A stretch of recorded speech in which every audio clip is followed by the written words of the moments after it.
Grow your practice, grow your wealth, grow your impact. Find out how to spend less time in the dental chair and more time on the things you love. Welcome back to the Dental Wealth Podcast. Glad to have you back for another episode. So Matthew, what are we in store for today? What kind of, I had, like I said, some topics that I want to talk about. Once again, Matthew shot down my topics. They're on the list, just not quite there yet. The number one thing I wanted to talk about during this session, episode 92. First off, episode 92. We're getting close to the 100 mark. We're getting close. Well, I said attention. one of the reasons why Matthew picks is because Matthew takes so many incoming calls. So yeah, I know what most people of are the work, asking. You know, we have such amazing advisors at Tower Leadership, and so I spend a lot of time with, more sort of the clients that are moving in different, kind of a higher direction, but. But Matthew's got his pulse on what's going on, so I'll let you continue to do that. We're at 92, so that's 92. close. We're getting close. 8 away.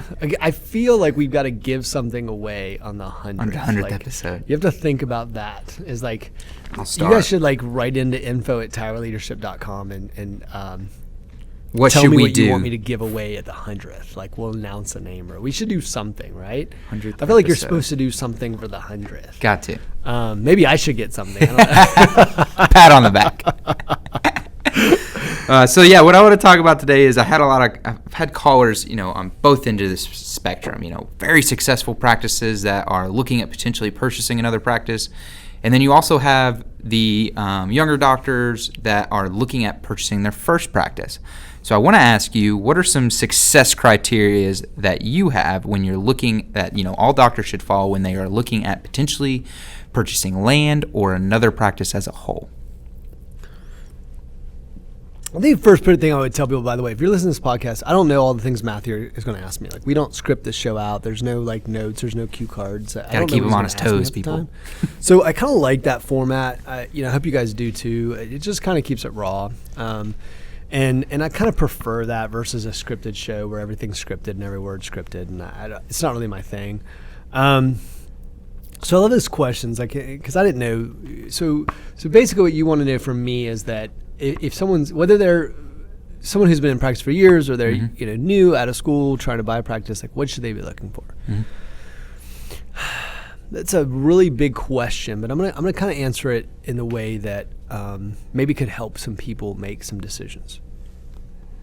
So you got to understand with business. So one of the things I do is we talk through the Sigmoid Curve, and so I want you to think about this for a second. So businesses start off at a part called the inception, and so when a business starts off, they're excited, they're new, they put a sign in the front yard that says "New dental practice coming soon." Yep. By the way, this is all business, not just dental, but it's just important for you to see. And then all of a sudden there's excitement. There's what we call the early adopters, right? When new iPhone 12 came out recently, 12 Plus Pro Max or whatever the hell it is, and so what happens is there's an early enthusiasm in a business, and then that excitement drops a little bit. And then what ends up happening is you start to get some traction, and we call that the growth phase. A business starts to move into the growth phase where they truly start moving. And what happens over time, by the way, this in a dental practice might take 20, 30 years. And then they get into a complacent place. We call that maturity. And maturity looks something like this. Betty's been up front for 32 years. We've been doing it the same way. Every time the doctor said, look, let's bring a consultant in and look at something a little bit different, everyone said it'll never work because they've been doing it the same way that for the history of the company. Yeah. So pushback, by the way, if your team's pushing back against you growing the practice, it means you're doing something right. So, because if you don't make changes at maturity, then we know that the next stage is decline. So business is starting to move into decline. Well, the problem with that, and the problem with dentistry in some ways is, by the way, the financials you get from most dental practices are, especially if you're buying that practice in decline, they're garbage. They don't make sense. The bookkeeping's bad. All of it's bad. You can't really trust the numbers. And so what ends up happening is that you're buying, oftentimes, what people think is a deal is actually that business that's in heavy decline. And the patient base has been aging over time. There's no marketing, there's no efforts. And so what ends up happening is, in a sense, you don't know what you're buying. And then you've got a team who's been there forever who, when you go to make changes to that model, will then ultimately push back because they were already pushing back from the doctor. That's why the damn thing ended up in decline. And so we ended up in this place of decline, and then all of a sudden you bought that practice because that doctor started realizing no matter what he or she does, they can't seem to get that thing turned around. The numbers are going down year after year, so I'd be looking to see if the practice, by the way, was in decline. You can look at basically the last 3 years and see what's happening in the practice. Now, they might have brought in a consultant. You can look at consulting fee to see if that did pop up revenue somewhat. But ultimately speaking, this person, like, if you look at it, it's probably in decline. And then you say, well, I got a deal. Well, it's not really necessarily a deal, okay? You might have bought someone's garbage that they were trying to pawn off on you before anyone figured out what the hell was going on. And so, and there was a practice years ago that I was a young lady who bought a practice that, man, I tell you what, everybody, the bank, the broker, everyone did this person wrong. And really, I remember having an initial conversation with her, and she was a young lady just out of school, and she said, I said, what's your goal? She goes, just get out of the red. And by the way, we did, and she's terrifically successful. Ended up being like the businesswoman of the year and stuff. But I think that when we look at this, we do want to find out where that practice is in its life cycle. It's important to know that, because it will tell you how much effort's going to go into turning that thing around, because it was already in decline. You have to understand that it takes a lot of, whether it's marketing money, because that's extra capital you need, whether it's replacing team members because you come in with your new enthusiasm and you're going to change the systems and they all quit on you. By the way, maybe some of them should quit. Okay. And so you start actually looking at this thing and say, we call it turnkey, right? How quickly can I just turn this revenues? Because the most important factor is what the upside is on this practice. The most important factor is when I'm looking at a practice. I mean, there's a lot of factors, by the way. We could be on this podcast for 5 hours. But I'm looking at, basically, for me, it's how quickly can I buy it and make money? Okay, so when I look at that, I say, okay, how quickly can I turn up the revenues? So I'm going to look right now, oftentimes, like, how many days a week is it open?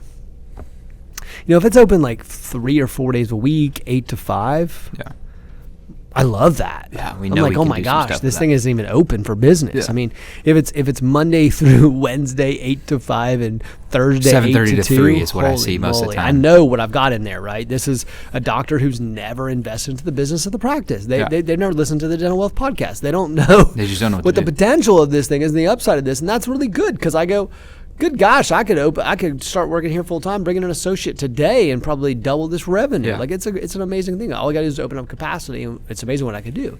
If I look at the fact and see that they've been doing no marketing and they're not emphasizing capacity, I go, man, do you know how much? Like, I could take this thing from 7 to 1.4 overnight. I want to look at, basically, by the way, operations does matter. I do look at the team and say, is this a team that I can turn into my philosophy quickly? Because not to say, look, it causes headaches. Do you really want that headache? You got to kind of, like, you're almost interviewing the team in a sense. Yeah, you have to meet with a team. Well, I mean, sometimes you're not able to. Like, sometimes they're not going to let you meet with the team, to be completely honest with you. But we do want to, like, go back and look, and I just want you to be, like, eyes wide open. Is, hey, what are the potential problems in this thing? If this thing is in flat decline, what's it going to take me to turn this thing around? Like, if it's been in decline for year after year after year, by the way, I've seen this so many times in my career, it's been declining for 10 years straight.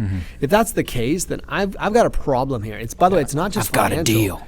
It's HR. I'm just going to tell you right now, you got team issues. I promise you got team issues in that practice. You're going to have to make a tremendous amount of capital to get it turned around. What is the current age of those patients?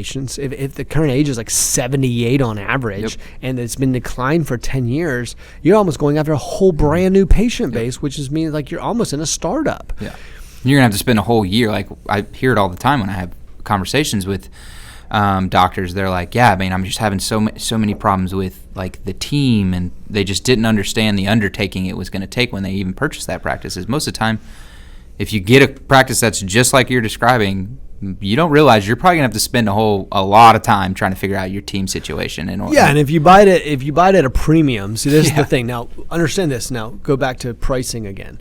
So when we go back to pricing and say, look, here's the problem with like some of these practices, is the broker's trying to sell them at a premium, right? So they're trying to get the highest valuation possible because they end up going to a doctor whose practice has been in decline for 10 years, and they say, hey, it's going to cost $60,000 for my fee or $70,000 for my fee, and the doctor goes, I can't afford your fee, and pay my taxes and pay my debt off. So that's fine. We'll bump up the cost of the practice to cover my fee. Well, you got to understand, you're paying a premium for a practice that is in decline, that has HR issues, and I'm not saying you can't turn that around, especially if you have the infrastructure in your current, right? So if you have multi-location, you could probably drop it in, drop your operations in, drop your marketing in, boom, and flip it. But I'm talking about the person, look, I mean, I would argue in that case, I would rather start from scratch. Yeah. And that was going to be my next question was, would it be beneficial for someone to start with like a skeleton office and build it out, or buy a practice that has, I guess, the patient base already? The benefits that. of buying one that's already, depending on what it looks like, okay, that's kind of like a loaded question because it depends. But I do think that one of the things you've got to understand is that, or people listening I should say, is that when I've gotten this thing lately when people are like, well, yeah, just starting from scratch is just, you can't, it's so could much more to take get too going. long. I would say now, I started down practice from scratch. That same year, I paid off $100,000 on my personal mortgage in my first year in business. We had hundreds of patients on the schedule before we ever even opened the door. That's not true at all. Yeah. It's not true. You can't start a dental practice from scratch and do well. And in fact, you need to hire the team. Why don't you quit giving hundreds of thousands of dollars to somebody else's pocket? I mean, you could put that into marketing. I remember a doctor came to me, and I looked at his pro forma. Pro forma, if you don't know, is a profit and loss in advance, like kind of forecasting what it should be. And I looked at it. I said, the marketing budget's too low. And I looked at this. This person was getting 7 operatories, and I looked at him flat out, and I said, look, it's too low. You don't have enough room. And he said, what do you mean? I said, trust me, you don't have enough space. And he was like, what? I said, trust me, do this, do this, do this. And boom, I talked to him 12 months, and he was like, you're right, I'm out of space. I said, I told you. And so I could look at that and go, look, I could take something from scratch. Like you to have an established practice, I'll guarantee you I can park my butt across the street and kick your butt. Guarantee you I could. Because I know how to run a business, and I guarantee I'll park across the street and I'll be slammed. Yeah. Now, it's just to say, now, it doesn't mean, so I'm not, people like, so do you believe in always doing startup? No, I'm not. I think you got to evaluate. That's the thing. There's an opportunity cost in business. Do I start up? Do I do organic growth, or do I do acquisition? By the way, this is not this is what Apple faces, by the way. This is what every General Motors or any other major company looks at, is the same thing. Apple, for instance. Apple looks at it and says, should we start this from scratch, this technology, or should we go acquire the technology? Look, we could create a competing technology, or we just buy the damn technology. Well, I mean, it depends. Sometimes Apple creates it from scratch. Sometimes they buy it. It's the same thing that happens in a dental, growth. Is you might look at it and say, look, I can go buy their books. Why am I buying all their stuff? I don't want their equipment. I don't need it. Maybe I'll just go buy their books. Maybe that's cheaper, right? So you might just acquire their patient base, depending on how much of that patient base you can retain. You might look at that as an option. And so you might acquire the entire practice and their team and everything else with it. You might start organically. It depends on what the numbers look like. It depends on the practice, and it depends on your opportunity cost. I'll guarantee you, when I see someone who takes $800,000 out for a loan on a declining practice with a heavily aging patient base, with a team that's going to fight them every step of the way, I'll guarantee you're making a bad investment compared to what I could make with that same capital. So I would say that it depends. It depends on what you're trying to look at. And the problem is the broker has every reason in the world to sell you on this practice and tell you why it's great, but there's nobody in the marketplace telling you all the reasons why it's wrong. And what else? Now, wrong's maybe the wrong. Maybe I shouldn't use that word. Why there might be a better decision. That's a better way of saying it, because it's not wrong. It's not right or wrong. It's just to say there might be from a capital standpoint, a better acquisition for you. You might look at organic growth, or you might look at risk factors in that acquisition. And so then therefore you might look and say, look, I hear what you're saying, but here's what I know I'm going to invest in marketing based on where you guys are at today. This is what the equipment looks like, and this is how much I'm going to have to put into equipment. You've been in decline for 7 straight years. So I already know blah, and say, look, I'm not going to pay a appreciated valuation on this practice. By the way, sometimes you do want to pay an appreciated value because you can see what's going to happen, why the upside makes sense. Yeah. But oftentimes people pay an appreciated value driven by a broker, but you don't even know why you paid that much. And you don't know that they're just trying to get a check. Yeah, and then it's like, then the other thing is like, look, so then, okay, I will say one thing about startup. Like, don't let the darn supply company put you $800,000 in debt before you start going. Yeah. Come on, like, that's crazy. Like, well, don't you need the brand new? Let me take you to the facility, the ADEC facility.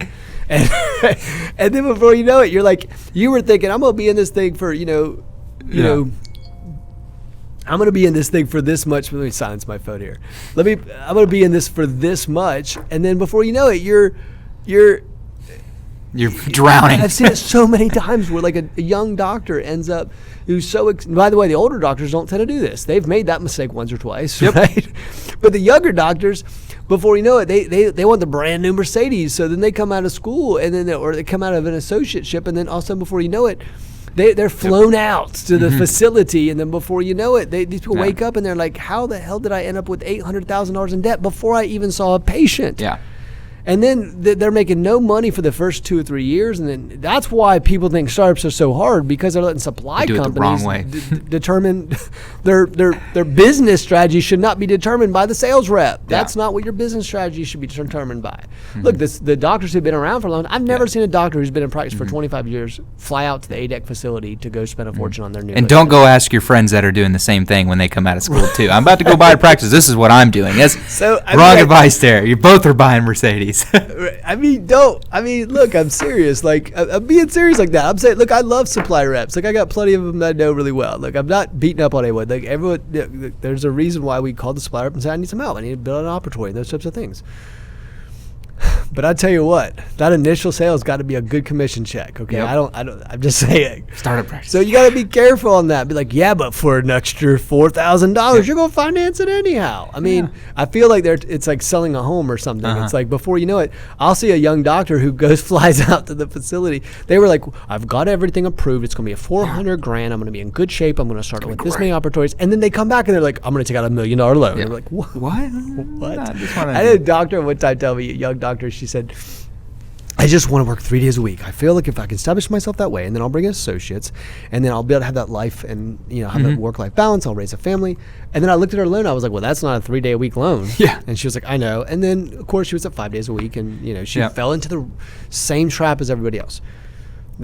I just tell you that to say, look, man, you got to analyze these things, whether it's organic growth and starting up on yourself. By the way, I think you can start up a practice from scratch and kick the butt out of acquisitions more times than you can know. I guarantee you, I could show you how to do a startup that could blow out the pants of anything that's been around. I'm telling you, that's not hard to do because of the fact that if you know how to where to put the capital, don't put it into making sure your central console cabinet is 3 times the price you should pay. That does not drive revenue. There's no ROI in that. You got to know the key moves to make when you. Yeah, you got to focus on what's ROI. Yeah. Like, what's ROI? Don't put your budget in front of your business sense. Yeah. Like you got to go back and say, there's no ROI on this. Yes, but this is the 10,000 elite plus. This is what everyone else is using. Look, there's no ROI on that. The patient doesn't even give a damn. Yeah. No, they will love it. They don't know what it is either. Anyways, they have no idea what it is. I know you think it's the shiniest toy in the world, but they have no idea. That's right. So, I mean, the brand new. So, I spent $180,000 on a Syric. I've made 5,000 ROI. Yeah. I should buy the new one, right? I mean, let's get it out of the way. I'm serious, guys. I mean, you're listening to this podcast. I'm just telling you, like, this is the stuff that keeps dentists broke and keeps them shoved into debt, because the banks will give you money no matter what you like. If you ask for money, they'll give it to you. Yep. And if they give it to you, they must have cared about my financial picture. No, they don't. They care about the likelihood of you paying that back. Yeah. And so then all of a sudden, before you know it, you're a young dentist and you're slammed with debt, and you're like, what the hell just happened in my life? And you're working 5 days a week because you're almost an indentured servant at that point, and trying to create the and get. stop, slow down, focus on ROI. Where does the dollars need to go to make this thing run an EBITDA right away? How do I grow this practice profitably? And what's my marketing strategy? All these types of things are going to matter if you're going to build it like a business. Now, the other side of that coin is that, like, if I'm going to make an acquisition, I got to know what phase of growth it's in. I got to know. And I was like thinking, I was writing down some notes, and I was like, all right, so from the acquisition side, we need to look at what the revenue is for the last few years. See if it's in maturity or decline. Don't just, by the way, the brokers will give you 3 years. One thing you got to be careful with sometimes, because the person was getting ready to sell it, what they'll do is they'll bring a consultant or something that will do a strategy that kind of pops up revenue. Like, there's some consulting strategies out there that will, what I call flash in the pan strategies, that were never built for long-term success. So if you think about this, like, so if I told you that you're selling full multiple of EBITDA versus percent of collections, but either way, you might pump up the revenues or let go of some team to affect EBITDA so that you could end up selling it for a higher valuation. So you got to kind of like pay attention to that and know that's the game, right? It was the game for the broker. It was the game for everybody else. So it's like you got to dust it off maybe a little bit further. Like, why not get 5 years? Why not get 7 years? Like, try to get as many years as you can so you can get it. Yeah, because if you saw it in flat decline and then it hit a bump up, it tells you they're probably trying to escalate what it looks like for the sale. And then the age of the patient base. So if you can figure out, you know, if you get in there, how long are these patients going to be coming to you? Yeah, I feel like that's an important thing. And then capacity. Capacity is huge. The ability to market, I think the ability to grow, the quickest way we can grow dental practice is open up capacity, increase marketing. That's the quickest way we can grow it. I mean, now you can also look at procedure mix. I think procedure mix is important, right? If it's just a crown and, you know, it's just crown and bridge and, you know, bread and butter dentistry, you know, if you're bringing in implants, if you're bringing endo, if you're bringing those types of things, then Invisalign and all kinds of things, that could increase the average revenue. So I think you do need to definitely also look at procedure mix. Making sure you're looking at procedure mix because it does have a huge impact. So now if you look at because remember, it goes down to what's the number of patients walking through the door. So you look at how many patients, what's my capacity or my ability to increase the number of people walking in the door, and if you increase that, and then you can increase the average revenue, that can make revenues go through the roof. So it's really important.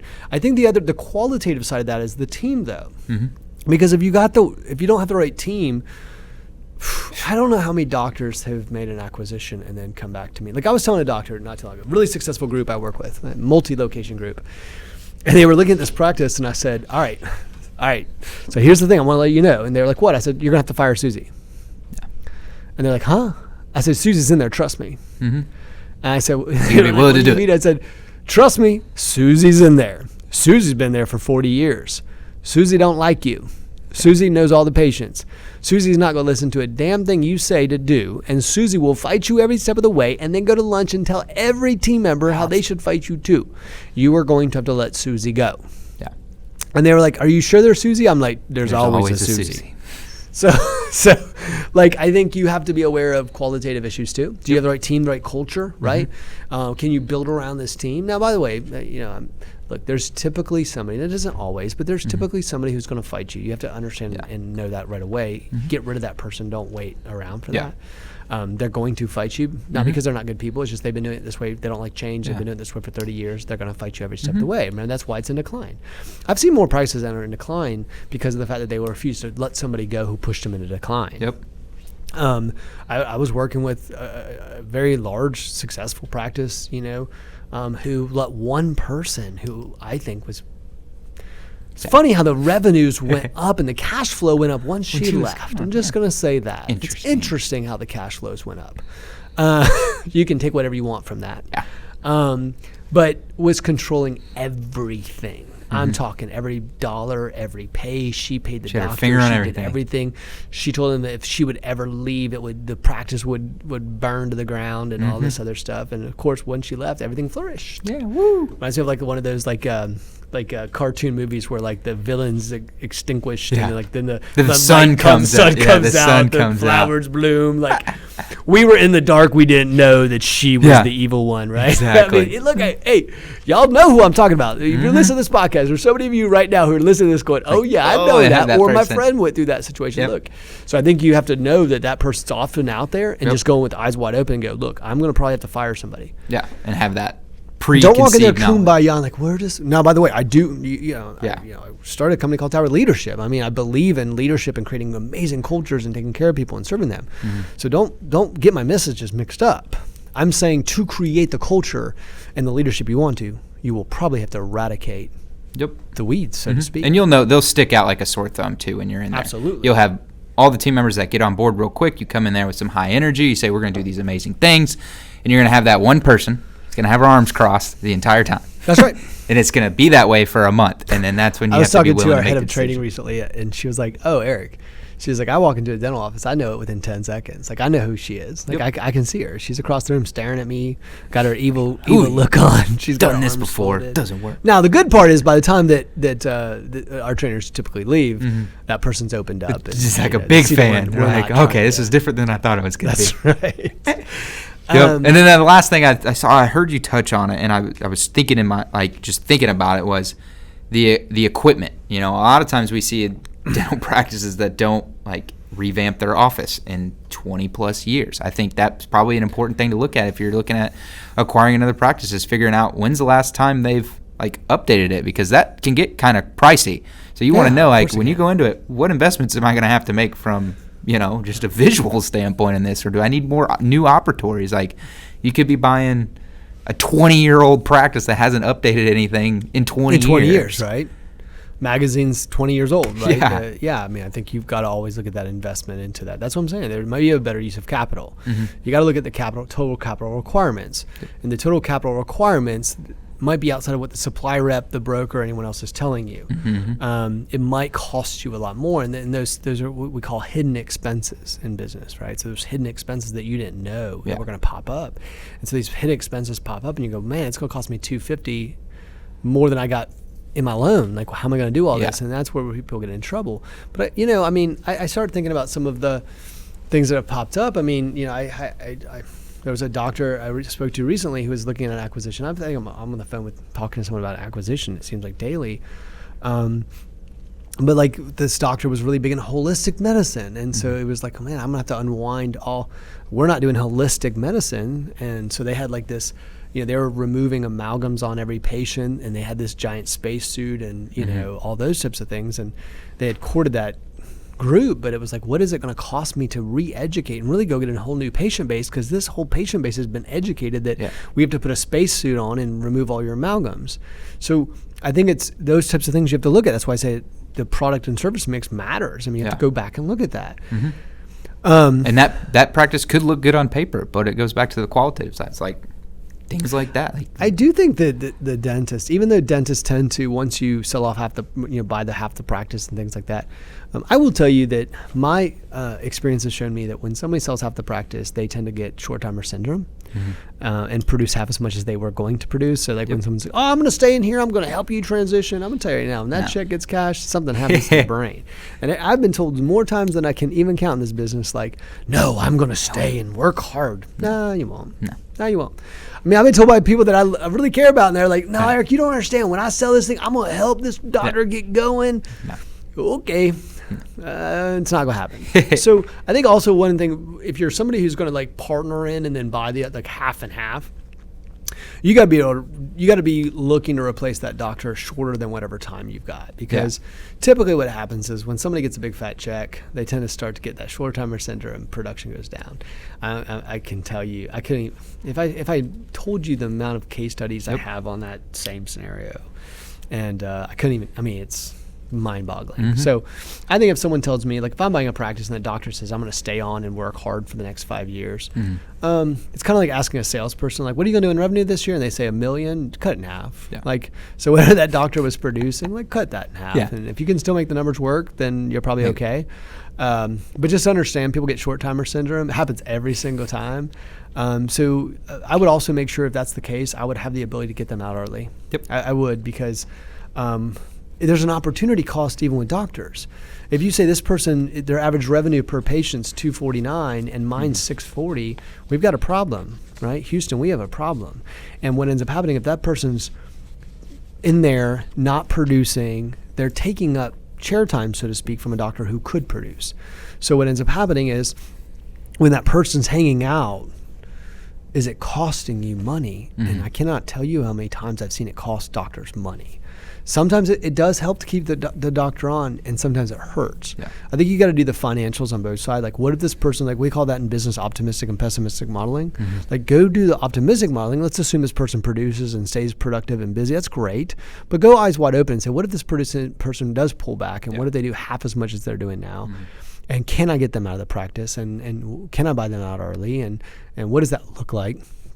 Because I think that's something you also have to be aware of, because oftentimes people do half and half, and I think that that's something to be aware of. We haven't talked about it to this point of this podcast, but I would make sure I looked at that. Yeah. I would make sure I looked at that contract and given me the ability to get them out early, because inevitably speaking, they usually pull back. If not the year one, after that they'll start to pull back. They'll start to realize it's coming. The sunlight's coming or whatever, and they just start to. We call that short-timer syndrome in business for a reason. I didn't make up the term. It's called a short-timer. Short-timers tend to, I don't care whether it's dental or HR. I don't care what you're doing. It doesn't matter whether you work for Coca-Cola or a dental practice. People that know that their time is short, if someone's about to retire in the next year or two, they're checked out. It's checked out. I remember in the military, when we knew someone was getting out in like the next 6 months out of the military, like you couldn't even find them. Like, they make it like think about movies. That every police chief or whatnot that's about to retire. That's right. It's like, that's right. I'm close to retiring. Is this really worth my time? Like, it's what happens. Like, people are just like, and by the way, maybe I'll be that way too. I don't. Exactly. I mean, who knows? Maybe someday I'll be. I don't see myself ever stopping. But let's just assume I did. Maybe I'll do that too. Who knows? I mean, I'm not B-Day one up. I'm just saying it's reality. It's not just reality. It's psychology. Look, I mean, this person's like their identity, and that maybe that's the point, is their identity changed. That they went in their brain from this like hardcore producer, business owner to like a short timer. Yeah. And so that they tend to produce less. So I do think that's something else to look at when a doctor's staying on. Yep. Is this doctor going to produce or not produce, and does that play into the numbers? And be careful. And I had a doctor one time. So I'll tell you one thing. So I got a call one day, and I was asked to go look at a dental practice. So I went down and met with this doctor, and I looked at the financials. And I said, these financials are garbage, which, by the way, I already knew they were. Yeah.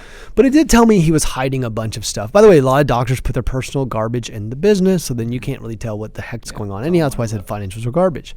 But I looked at these financials, and I go, the math doesn't make sense. Like, do you understand, like, what you're saying you're producing can't possibly be true?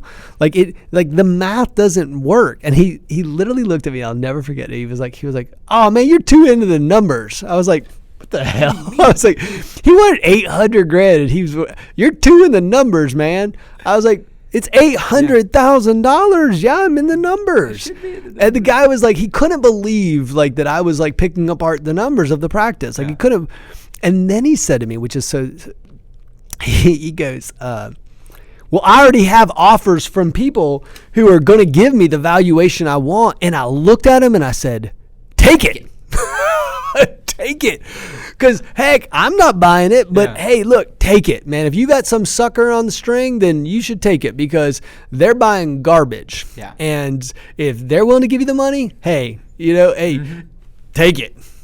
It's a mistake for them, but hey, if they're not bright enough to understand, hey, that's okay. Or they don't have that education to and know. Somebody on that other end is like, oh, it's a great deal. That's right. They're not looking at the numbers. Oh, man, you should see these numbers. And that has everything to do with this whole podcast while you're asking the question, right? Which is like, I mean, for someone to tell me I'm too in the numbers when I'm trying to spend $800,000, do you know what I could do with $800,000 of capital? Yeah. I mean, yeah.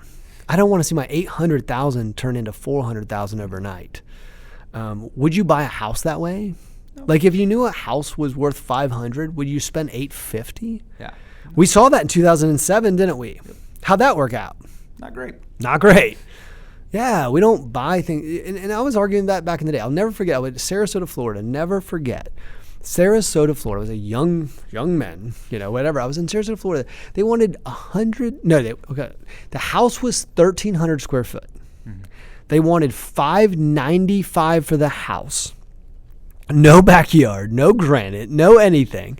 And there were 71 people on the waiting list. I'll never forget that. and they were like, this is what people are paying. I'm like, they're all fools. Yeah. They're all fools. And I moved to Georgia where I could get a lot bigger house for a lot less money. But I do remember like going, these people are fools. Yeah. They're buying at the height of the market, and this is all speculative. Just because all of a sudden a broker tells you that this is what people are offering doesn't mean it's a good deal. Mm-hmm. And it doesn't mean you should buy it. You've got to look at the deal and say, does this actually make sense? Because in business is a little bit different, because you got to make sure the numbers make sense, right? So that you can get the EBITDA, so you can get the income, so you can get the growth and profitability. It's got to make sense. So anything else? No, I think that, that answers a lot of questions, because I get that a lot. It's either, a practice that is, they've outgrown their current location, so they need to figure out a bigger location, or they already have a lot of practices and they're looking at another one, and the last time they did it, it didn't go as well as they thought it would be, but they ended up rallying and getting troops going. And then you have the younger doctor that's just trying to get going and looking for great information. So I think this is going to be super beneficial. I think I think the most important thing to understand is each acquisition or location or whatever they're all unique. Mm-hmm. Location matters. It does matter. The ability to grow and to earn off that practice. All this, there's so many things to consider. We've talked about a lot of them at the podcast, and we haven't covered them all. We've just covered what we can cover in 30 minutes roughly. So look, there's a lot of things to look at, and then I'd be careful about who's giving me the advice. The truth is, do they have incentive to make sure I buy this practice? Do they have a financial incentive to sell me equipment? Do they have a financial incentive? I'd go back and say and by the way, that doesn't mean just because they have a financial incentive to sell you equipment that they're not giving you, it doesn't mean they're giving you bad advice, by the way. I want to make sure I make that clear. I'm just saying that we want to look at those things because we want to say, look, is the advice truly impartial, or am I being biased to be put in a certain direction? And what are my other options and opportunity costs? And if we can help somebody, let us know as well. We'll be more than happy to help on that conversation. It's a complex conversation. Every situation is different. So guys, thanks for tuning in. I appreciate you being part of this podcast. Matthew, thank you again for being here, buddy. Always. Look, these are things you should talk about. Those of you, we work with a lot at Tower Leadership, especially people that are going 4, 5, 6 locations. Look, each acquisition makes a difference. Each piece of organic growth makes a difference. You got to be able to analyze this stuff. You got to be able to look what's coming up, especially if you're creating your own DSO or something. And, there's a lot of complexity to look at. So make sure you get great advice around that. Talk about this with a friend, talk about it with a colleague, create your own success criteria. One of the things I'd love to do is based on my financial objectives, I would create a list of success criteria. And if it doesn't meet it, don't deviate. This is what it has to look like for me to want to buy it. And if you have that success criteria and you have it in stone, do not modify it. Don't move it. Don't let somebody else tell you to buy something else. No, that's your success criteria. And then be all over that success criteria. Really, really important for you to do. So if you do that, and you follow that chart and you know exactly what it is, don't let someone deter you. That's what great businesses do. And they focus on meeting that because then they'll know they'll hit your number. So guys, look, I appreciate you being here today. Do me a favor. I'd love for you to share this with a colleague, like it. This is why we do this out of passion. We do this out of love for this industry. So the more you like, share, subscribe, watch on YouTube, those types of things support us. And so it kind of keeps us here every week focused on giving you the best content possible. So thanks for being here. We'll see you next time.